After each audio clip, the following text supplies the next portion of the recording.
Hi everyone, আপনারা দেখছেন Dhaka Sylhet highway 6 lane উন্নতিকল্পের ব্রিজের পাইলের পিডিএ টেস্ট করা হচ্ছে।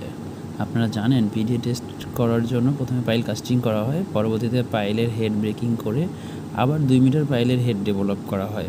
ডেভেলপ করার পরে কংক্রিটের নির্দিষ্ট স্ট্রেংথ আসলে পরবর্তীতে পিডিএ টেস্ট করা হয়।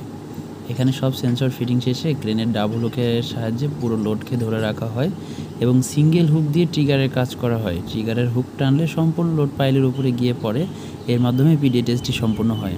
পরবর্তীতে সেন্সরের মাধ্যমে যে ডাটাগুলো পাওয়া যায় সেগুলো ডাটা অ্যানালাইসিসের মাধ্যমে আমরা বুঝতে পারি পাইলটি ফেল করেছে না পাস করেছে। এই টেস্ট করার সময় অবশ্যই সবাইকে সতর্ক থাকতে হবে এবং সেফটি মেনে কাজ করতে হবে। আমরা এখানে 2টা ব্রিজের পিডিএ টেস্ট করি এবং 2টা পাইলেরই অনেক ভালো রেজাল্ট আসে। 2টা ব্রিজের পিডিএ টেস্ট শেষে আমরা ডাটা অ্যানালাইসিস করি। অ্যানালাইসিসে দেখা যায় অনেক ভালো রেজাল্ট, যার কারণে আমাদের ক্লায়েন্ট অনেক খুশি হয়।